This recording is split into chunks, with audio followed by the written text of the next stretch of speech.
যদি বাইবেলের অনেক কথা কোরআনের সাথে মিলে যায় তাহলে বাইবেলের লেখক কে? আমরা খ্রিস্টান আর মুসলিমরা বিশ্বাস করি যে যিশু আরেকবার আসবেন। সেটা হলে এটা কিভাবে বলবেন যে মোহাম্মদ হলেন শেষ নবী? আসসালামু আলাইকুম দর্শক, আশা করছি আপনারা সবাই ভালো আছেন। তো আজকের ভিডিওতে আমরা ডক্টর জাকির নায়েক স্যারের একটা ভিডিও আপনাদের সামনে উপস্থাপনা করব, যেখানে দুইজন ব্যক্তি দুইটা প্রশ্ন করেছিল ডক্টর জাকির নায়েক স্যারকে। তো আমি ভাবছিলাম যে ডক্টর জাকির নায়েক স্যার তিনি এই প্রশ্নের উত্তরটা কিভাবে দেবেন। চলুন আমরা সেই পুরো ভিডিওটা একটু দেখে আসি, তাহলে বুঝতে পারবো। আপনি বললেন যে যিশু শুধু ইসরায়েলিদের জন্য এসেছেন আর মুহাম্মদ পুরো মানব জাতির জন্য। আমরা খ্রিস্টান আর মুসলিমরা বিশ্বাস করি যে যিশু আরেকবার আসবেন। সেটা হলে এটা কিভাবে বলবেন যে মোহাম্মদ হলেন শেষ নবী? বোন, আপনি প্রশ্ন করলেন যে যীশু খ্রিস্ট সে সময় এসেছিলেন শুধু ইসরায়েলবাসীদের জন্য আর মোহাম্মদ সাল্লাহ সাল্লাম পুরো মানব জাতির জন্য। তাহলে যীশু আবার আসবেন কিভাবে? যদি তিনি আবার আসেন মোহাম্মদ সাল্লাহ সাল্লাম তাহলে শেষ নবী নন। আর আমি একমত বোন যে যীশু খ্রিস্ট এই পৃথিবীতে আবার আসবেন। এ ব্যাপারে সব মিলিয়ে 70টি হাদিস আছে বোন, 70টি জায়গায় সহিহ হাদিস বলছে যে যীশু খ্রিস্ট পৃথিবীতে আবার আসবেন। আর বাইবেলেও এটার উল্লেখ আছে যে যীশু খ্রিস্ট দ্বিতীয়বারের মতো এই পৃথিবীতে ফিরে আসবেন।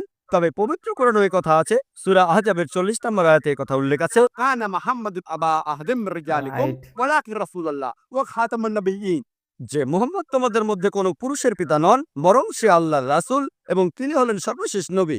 এখন দুটো ঠিক কিভাবে?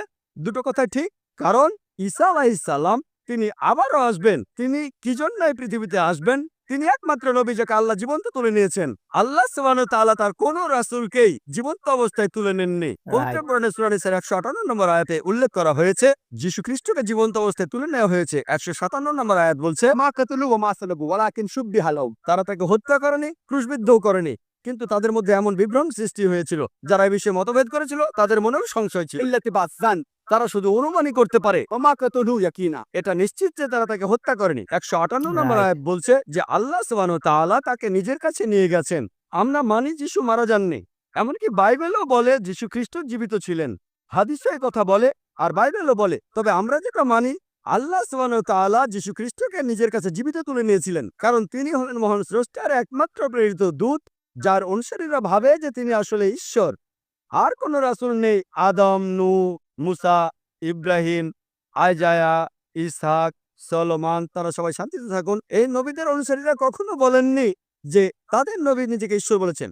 একমাত্র যে নবীর অনুসারীরা এটা মানে, এমনকি আজকের দিনেও মানে, তাদের নবী ঈশ্বর, তিনি নবী ঈসা আলাইহিস সালাম। পবিত্র রাইট। কোরআনে সূরা মাইদার 116 নম্বর আয়াতে উল্লেখ আছে, যিশু বলেছেন, হে আমার ঈশ্বর, আমার প্রভু, আপনি সাক্ষী থাকুন, আমি কখনোই বলিনি আমার উপাসনা করো, বরং আমি বলেছি আবুদুল্লাহ, আল্লাহর উপাসনা করো, ربي وربكم। তিনি আমার এবং তোমাদের প্রভু। তাহলে যীশু খ্রিস্ট যখন আবার পৃথিবীতে আসবেন, তার অনুসারীদের এই কথা বলতে, তার তথাকথিত অনুসারীদের যারা বলেন নিজেকে তিনি ঈশ্বর বলেছেন, যে তিনি ঈশ্বর বলেননি। আর যীশু তখন কোন রাসূল হিসেবে আসবেন না, নবুয়ত পাওয়া বন্ধ হয়ে গেছে। তিনি পৃথিবীতে আসবেন, নতুন কোনো নির্দেশ নিয়ে আসবেন না। যীশু খ্রিস্ট ঈশ্বরের কাছ থেকে নতুন কোনো নির্দেশ নিয়ে আসবেন না, কারণ পবিত্র কোরআনে সূরা মাইদার 3 নম্বর আয়াতে উল্লেখ করা হয়েছে, আমি আজ তোমাদের দিন পূর্ণাঙ্গ করলাম। আল্লাহ সুবহানাহু ওয়া তাআলা বলছেন, আজ আমি তোমাদের দিন পূর্ণাঙ্গ করলাম এবং ইসলামকে তোমাদের দিন মনোনীত করলাম। এই কিতাবের পরে আর কোনো নির্দেশ আসবে না, কোনো কিতাব আসবে না, কারো উপর কোনো কিতাব নাজিল হবে না। যীশু খ্রিস্ট যখন পৃথিবীতে দ্বিতীয়বার আসবেন, তিনি আসবেন হযরত মুহাম্মদ সাল্লাল্লাহু আলাইহি সাল্লামের উম্মত হিসেবে, শেষ নবীজির উম্মত হিসেবে। আগেও তিনি মুসলিম ছিলেন, পরেও তিনি মুসলিম থাকবেন। তিনি ঈশ্বরের নতুন নির্দেশ আনবেন না। আর একই রাইট। কথা আছে বাইবেলে, গসপেল বলছে যিশু দ্বিতীয়বার আসলে খ্রিস্টানরা তাকে বলবে, হে প্রভু, হে প্রভু, আমরা কি তোমার নামে বিস্ময়কর কাজ করিনি? যিশু দ্বিতীয়বার আসলে আপনারা জানেন তারা অনেক বিস্ময়কর কাজ করেছে। তারা বলবে, প্রভু প্রভু, আমরা কি তোমার নামে অনেক বিস্ময়কর কাজ করিনি? যিশু তখন তাদের বলবেন, আমি তোমাদের চিনি না, তোমরা সবাই অপরাধী, তোমরা এখান থেকে চলে যাও।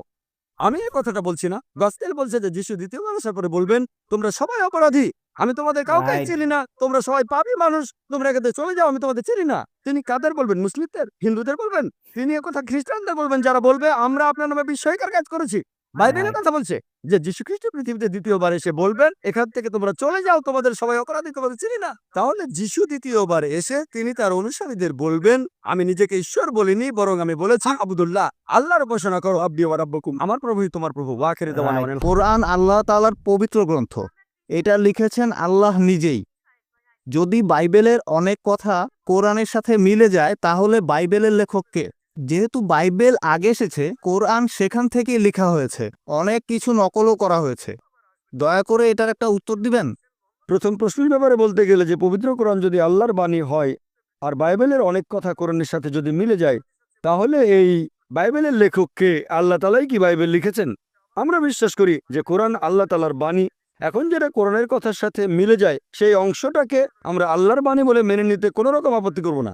তার মানে এই না যে পুরো বাইবেলই আল্লাহ তাআলার বাণী। আমরা বিশ্বাস করি যে ইনজিল হলো সেই আসমানি কিতাব যেটা নাজিল করা হয়েছিল যীশু খ্রিস্টের উপর। তবে সেটা ছিল একটা নির্দিষ্ট সময় এবং নির্দিষ্ট জাতির জন্য। আল্লাহ সুবহানাহু ওয়া তাআলা এটাকে সংরক্ষণ করে রাখেননি। কিন্তু কোরআন হলো সর্বশেষ আর চূড়ান্ত আসমানি কিতাব। আল্লাহ কোরআনে বলেছেন সূরা হিজর অধ্যায় নম্বর 15 আয়াত নম্বর 9, আমি কোরআন অবতীর্ণ করেছি এবং অবশ্যই আমি এর সংরক্ষক। তার মানে এই পবিত্র কোরআন হলো ফুরকান, যেটা দিয়ে সঠিক আর বেঠিকের পার্থক্য করা যায়। কোনো কথা কোরআনের সাথে মিলে গেলে আমরা বলবো এই অংশটাকে আল্লাহর বাণী বলে মেনে নিতে আমাদের কোনো আপত্তি নেই। যদি আমাকে জিজ্ঞেস করেন যে এই বাইবেলের লেখক কে, এখনকার দিনের খ্রিস্টান বিশেষজ্ঞরা বলেন যে বাইবেলের বইগুলো লিখেছেন বিভিন্ন লেখক। বাইবেল শব্দটা এসেছে গ্রিক শব্দ বিবলোস থেকে, অনেক বই মিলে একটা বই। বর্তমানের বাইবেল আমার মতে আর বিশেষজ্ঞগণের মতে একটা মিশ্রণ। এখানে কিছু কথা আছে যেগুলো আল্লাহ তাআলার বাণী, তার মানে ইনজিলের ছিটেফোঁটা আছে। এখানে নবী রাসূলগণের কিছু কিছু কথা আছে। এছাড়াও এখানে ঐতিহাসিকদের কথা আছে, একটা মিশ্রণ। কে লিখেছেন? অনেক মানুষও বাইবেলের কিছু অংশ লিখেছে। খ্রিস্টান বিশেষজ্ঞরা বলেছেন জন, ম্যাথিউ, আসলে গসপেল জনের মত অনুযায়ী, গসপেল ম্যাথিউর মত অনুযায়ী, গসপেল লুকের মত অনুযায়ী। আর কোরআন আমাদের বলছে সেই গসপেল যেটা যীশু খ্রিস্টের মত অনুযায়ী। আমরা বিশ্বাস করি ইনজিলে যেটা নাজিল হয়েছিল যীশু খ্রিস্ট বা ঈসা আলাইহিস সালামের উপর। তবে এখনকার বাইবেল পাবেন গসপেল ম্যাথিউয়ের মত অনুযায়ী, গসপেল মার্কের মত অনুযায়ী, গসপেল লুকের মত অনুযায়ী, গসপেল জনের মত অনুযায়ী। আমরা বিশ্বাস করি সেই গসপেলে যেটা যীশু খ্রিস্টের মত অনুযায়ী। এমনকি খ্রিস্টান বিশেষজ্ঞরাও বলেন এই বাইবেল লিখেছে বিভিন্ন মানুষ। তাহলে আমরা পুরো বাইবেলটাকে মানতে পারি না আল্লাহ তাআলার বাণী বলে। এবারে দ্বিতীয় প্রশ্নটা নিয়ে বলি। পৃথিবীতে বাইবেল এসেছে প্রথমে আর কোরআনের কথা বাইবেল থেকে নকল করা হয়েছে। হ্যাঁ, এরকম একটা সম্ভাবনা থাকতেই পারে। আরেকটা সম্ভাবনা এরকম, যদি দুটোর মধ্যে সাদৃশ্য থাকে, হয়তো বই দুটোর উৎস একই, তাহলে বাইবেলের কিছু অংশের কথা কোরআনের কথাগুলোর সাথে মিলে যায়। এখন বাইবেলের যে অংশ পবিত্র কোরআনের সাথে মিলে যাচ্ছে সেগুলোর উৎস হয়তো একই, তার মানে আল্লাহ সুবহানাহু ওয়া তাআলা। কিন্তু যদি বলেন যে কোরআন নকল করা হয়েছে, তাহলে একই যুক্তিতে বলা যায় যে যীশু খ্রিস্ট ওল্ড টেস্টামেন্ট থেকে নকল করেছিলেন। তখন খ্রিস্টানরা বলবেন না। আমরা বিশ্বাস করি যে আসমানি কিতাবগুলোর মূল কথা সবসময় একই ছিল, তার মানে হচ্ছে তৌহিদ, এক আল্লাহতে বিশ্বাস করা। আসলে মূল কথাটা একই। কিন্তু ভেবে দেখেন, বাইবেলের মধ্যে প্রায় কয়েকশো বৈজ্ঞানিক ভুল আছে। আপনি যদি বলেন বাইবেল থেকে নকল করা হয়েছে, আর অনেকেই বলে নওজুবিল্লাহ যে নবী মুহাম্মদ সাল্লাল্লাহু আলাইহি ওয়াসাল্লাম কথাগুলো বাইবেল থেকে নকল করেছেন, তার মানে নবী মুহাম্মদ সাল্লাল্লাহু আলাইহি ওয়াসাল্লাম বাইবেলের যে কথাগুলো বৈজ্ঞানিক ভুল সেগুলো নেননি, তাহলে তো তিনি বড় বিজ্ঞানী। বাইবেল থেকে যদি নকল করেন, বাইবেল বলছে যে চাঁদের আলো তার নিজস্ব আলো। পবিত্র কোরআন বলছে চাঁদের আলো আসলে প্রতিফলিত আলো।